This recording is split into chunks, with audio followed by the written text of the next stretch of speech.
అసలు క్రమ సంబంధం అంటే ఏంటి, అక్రమ సంబంధం ఏంటి అని మనం గనక లోతుగా విశ్లేషిస్తే 18 సంవత్సరాలు నిండిన ఆడపిల్లలు 21 సంవత్సరాలు నిండినటువంటి ఒక అబ్బాయితోటి హిందూ వివాహ చట్టం ప్రకారంగా కానీ లేదా స్పెషల్ మ్యారేజ్ యాక్ట్ అంటే ఇతర మతాలకు చెందిన వాళ్ళు రెండు వేరే వేరే మతాలకు చెందిన వాళ్ళు కనుక కలిసి వివాహం చేయదలుచుకుంటే స్పెషల్ మ్యారేజ్ యాక్టు, అలాగే ముస్లిం మ్యారేజ్ యాక్ట్ కానీ క్రిస్టియన్స్ మ్యారేజ్ యాక్ట్ కానీ ఈ మ్యారేజ్ యాక్ట్ల కింద వాళ్ళు వివాహం చేసుకుంటారు. చేసుకున్నప్పుడు వీళ్ళ వయస్సులు 18-21 సంవత్సరాలు ఖచ్చితంగా ఉండాలి. అంటే 16 సంవత్సరాల అమ్మాయి 21 సంవత్సరాల అబ్బాయితో కనుక మనం వివాహం జరిపించినట్లయితే అది అక్రమ వివాహం అవుతుంది. అది అక్రమ వివాహానికి అక్రమ సంబంధానికి చాలా తేడా ఉంది.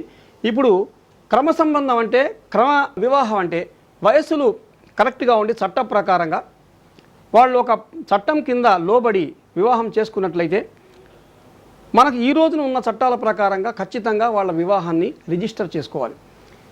ఖచ్చితంగా రిజిస్టర్ చేసుకోవాలి. దానికి సమయం 1 ఇయర్. 1 ఇయర్ లోపల వాళ్ళు వివాహాన్ని రిజిస్టర్ చేసుకోవాలి.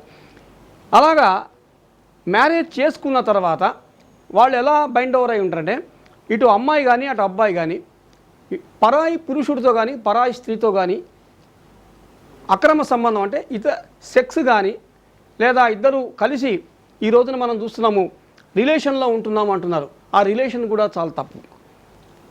ఇలా కనుక ఉన్నట్లయితే సెక్షన్ 497 అనేది ఐపీసీలో ఉంది, అది అప్లై అవుతుంది.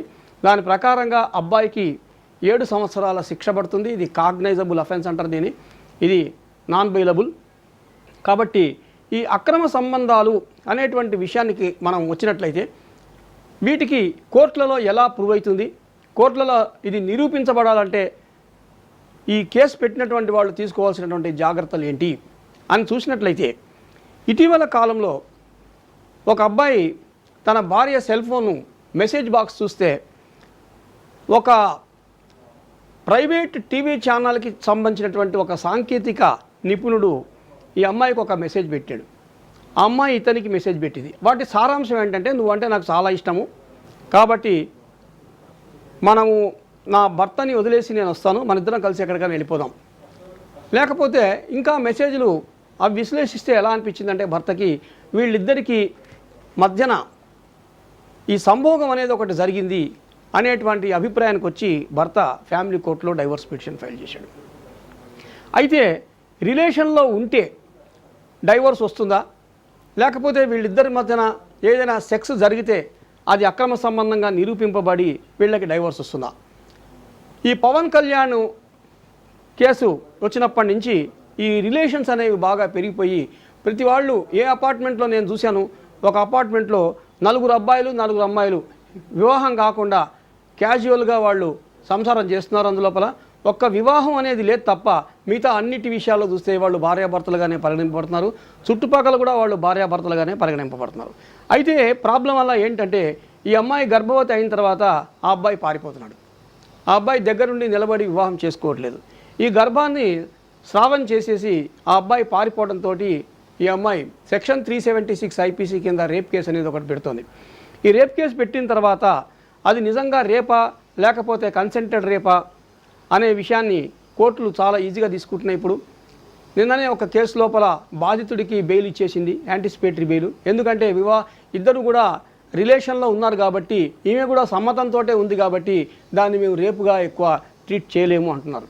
కాకపోతే వివాహం కాకుండానే ఒక మహిళతోటి సెక్స్ చేయటం అనేది అది రేప్ కిందకే వస్తుంది. కాబట్టి ఈ సెక్షన్ 376 దానికి అప్లై అవుతుంది. కాకపోతే వీళ్ళు తీసుకోవాల్సినటువంటి కొన్ని జాగ్రత్తలు ఉన్నాయి. ఒక అక్రమ సంబంధం విషయంలో ఒక మహిళ పిహెచ్డి చేసినటువంటి మహిళ అమెరికాలో ఉంది. ఇప్పుడు ఆమె తన భర్త విడాకుల పిటిషన్ కోర్టులో ఫైల్ చేసి అయినా కూడా ప్రతిరోజు రాత్రి ఈమె దగ్గరికి వస్తుంటే ఈమె ఏం చేసింది, ఆ సెక్స్ చేసిన తర్వాత వచ్చినటువంటి వీర్యాన్ని ఒక సీసాలో పట్టి పెట్టి అది కోర్టులో ప్రొడ్యూస్ చేసింది. ఈయన పిటిషన్లో రాసుకుంది ఏంటంటే, నేను డైవర్స్ ఫైల్ చేశాను, నేను వేరుగా ఉంటున్నాను, నా భార్య దగ్గరికి నేను పోవట్లేదు అన్నాడు. కానీ భార్య మాత్రం ఇదిగో ఇది సాక్ష్యం, భర్త నా దగ్గరికి వచ్చాడు నిన్న, ఈ సీసాలో ఫలానా విషయం ఉంది, దీన్ని మీరు డిఎన్ఏ టెస్ట్కి కనుక పంపించినట్లయితే ఇది రుజువు అవుతుంది అనగానే అప్పుడు ఆ భర్త దారికి వచ్చి ఈమె అడిగినటువంటి కాంపెన్సేషన్ ఇచ్చి తప్పించుకుంది. సో ఇలాగ అక్రమ సంబంధాలు అనేక వీటిని మనం చూస్తున్నాము. ఇటు అమ్మాయి ఇతర పరాయి పురుషులతో కానీ లేకపోతే అబ్బాయి ఇతర అమ్మాయిలతో కానీ సంబంధం పెట్టుకోవడం వల్ల మనకి చాలా చట్టపరంగా అనేక చిక్కులు సమస్యలు వస్తున్నాయి. ఈ సమస్యలు ముందుకెళ్ళినట్లయితే ఆస్తుల పంపకంలో కూడా ఇల్లెజిటిమేట్ చిల్డ్రన్ అని ఒక ఇష్యూ ఉంది కోర్టులలో. తల్లికి రాకపోయినా, అక్రమ సంబంధాన్ని ఏర్పరచుకున్నటువంటి తల్లికి ఆస్తి రాకపోయినా వాళ్ళిద్దరికీ పుట్టినటువంటి బిడ్డలకి మాత్రం ఈ ఇల్లెజిటిమేట్ చిల్డ్రన్గా భావించి వాళ్ళకు కూడా ఆస్తిలో హక్కులు ఉన్నాయి. సో ఈ ఆస్తులు హక్కులు ఈ అక్రమ సంబంధాలు చూస్తే పిల్లలు వాళ్ళకి ఆస్తులు వచ్చినప్పటికి కూడా సమాజంలో వాళ్ళకి ఆదరణ అనేది కరువైపోతుంది.